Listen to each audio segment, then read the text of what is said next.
So, the Treasury Secretary Janet Yellen has a big announcement to all people on the rising cost of living adjustment. Millions of Social Security beneficiaries are actually eligible to claim some extra financial aid right now. Some will even be eligible to receive an extra $800 a month. So you want to be sure to watch until the end of the video to never miss out on the most important stimulus check information. Now in 2021, an average of 65 million people per month will receive Social Security and their benefits. This totals over $1 trillion in benefits paid during the year. But I know many of you are wondering how you can increase your Social Security benefits. Well, spousal benefits are one of the best ways to boost your monthly Social Security check, or give you a Social Security check if you don't qualify on your own. When a worker applies for retirement benefits through Social Security, the worker's spouse may be eligible for a benefit as well, based on the worker's earnings. Other requirements include the spouse being at least the minimum age at which you can begin taking distributions or having a qualifying child in their care. Qualifying child means a child under the age of 16 or one who receives Social Security disability benefits. The Social Security Administration has said that the spousal benefit can be as much as half of the worker's primary insurance amount, depending on the spouse's age or retirement. If the spouse decides to receive benefits before full retirement age, they will receive reduced benefits as a result. But if the spouse is caring for a qualifying child, their spousal benefit is not reduced. And that's good news. If a spouse is eligible for retirement benefit based on their own earnings, and if that benefit is higher than the spousal benefit, then the Social Security Administration pays them the retirement benefit.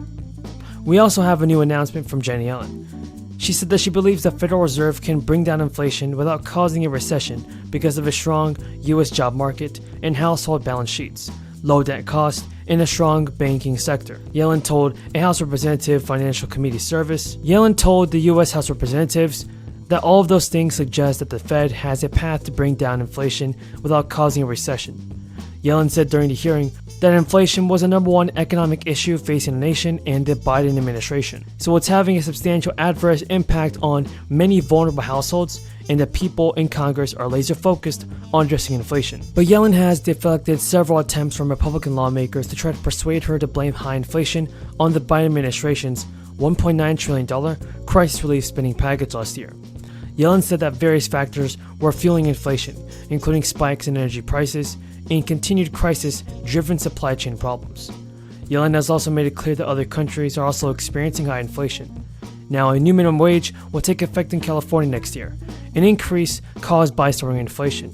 Gavin Newsom administration announced this week that the state's minimum wage will jump to $15.50 per hour. The increase is required by the state law. The law says the minimum wage must increase to $15 an hour if inflation increased by 7% between the 2021 and 2022 fiscal years.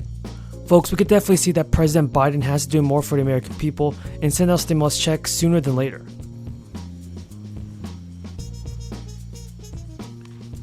Madam Speaker, I yield 2 minutes to the gentleman from Pennsylvania, Mr. Cartwright. The gentleman is recognized. I thank the gentleman, and I appreciate the opportunity to speak about my critical amendment to the Workforce Innovation and Opportunity Act. As a nation, what we want to do is help our young working population find jobs and meet their career potential. That is exactly what Youth Build has done for the last 40 years. The Youth Build program funds workforce training initiatives focused on 16 to 24-year-old individuals without a high school diploma. These young adults come from challenging backgrounds, and they need skills and resources successfully to participate in the domestic labor market, and Youth Build gives them just that opportunity.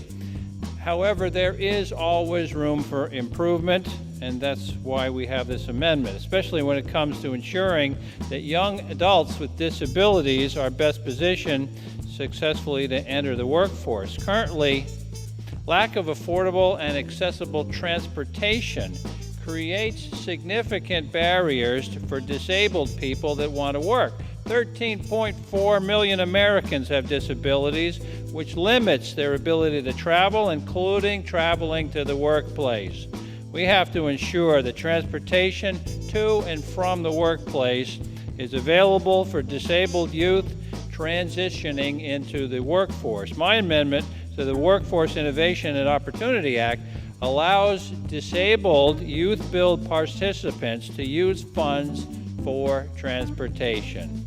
With this amendment, we can remove a massive obstacle from the path of these disabled young adults. We can make going to work one step easier so they can earn a living and support their families. No American should be deprived of a fair chance to become and remain. Lack a fully established legislative framework for that, and we would welcome one that would clarify authorities, and in particular I would mention a division of labor that unofficially exists between the federal, my department, and the states, which doesn't really contemplate automated vehicles, and that's that we tend to regulate or assure the safety of the design of the vehicle, and the state DMVs are concerned with the driver. That framework makes sense until you have a scenario where the vehicle is the driver. I don't know how we can address some of those issues without the involvement of Congress. Thank you for that. What is DOT? A one-time check for the more than 64 million Social Security beneficiaries would come with a price tag of nearly $90 billion. Now, there are other measures that could help senior citizens as well. Some Democratic representatives have reintroduced a bill called the Social Security 2100 Act. If this were to pass, Social Security benefits would get a boost and implement a new indexing system to more accurately account for inflation. The proposal would also raise thresholds above which recipients' income including Social Security is taxed. According to Representative John Larson, the bill improves the annual COLA formula to better reflect the cost incurred by seniors through adopting a CPIE formula. He said in a statement the provision will help seniors who spend a greater portion of their income on healthcare and other necessities. Improved inflation protection will especially help older retirees and widows who are more likely to rely on Social Security benefits as they age. I believe it's a good decision for President Biden to send out more stimulus checks this year.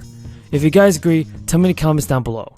So there are new changes from the federal government, everybody, and it's just been passed. The IRS has announced that many Americans will have to pay back the $1,400 third stimulus check that they received last year. And that is some crazy news, everybody. Given the speed with which the IRS managed to get stimulus payments into people's bank accounts over the past 2 years, it should come as no surprise that some mistakes were made. It may have been as simple as a stimulus payment being sent to someone who earned too much money to be eligible. Whatever issue may be, you might receive a notice from the IRS if you fall into one of the following categories. So everybody, each of the 3 stimulus checks carried a strict income threshold. Once a person hit that threshold, their stimulus payment was phased out. Out of the millions of stimulus checks sent in 2020 and 2021, it was found that the checks were distributed to people whose income exceeded eligibility. So if you earned too much money to qualify for a stimulus check last year, you may have to repay back some stimulus money. Also, if you lived in the United States for years, paid income taxes, but are not a citizen, it's possible the IRS will discover the mistake and request a refund. So many checks have been sent. It's possible that a percentage of individuals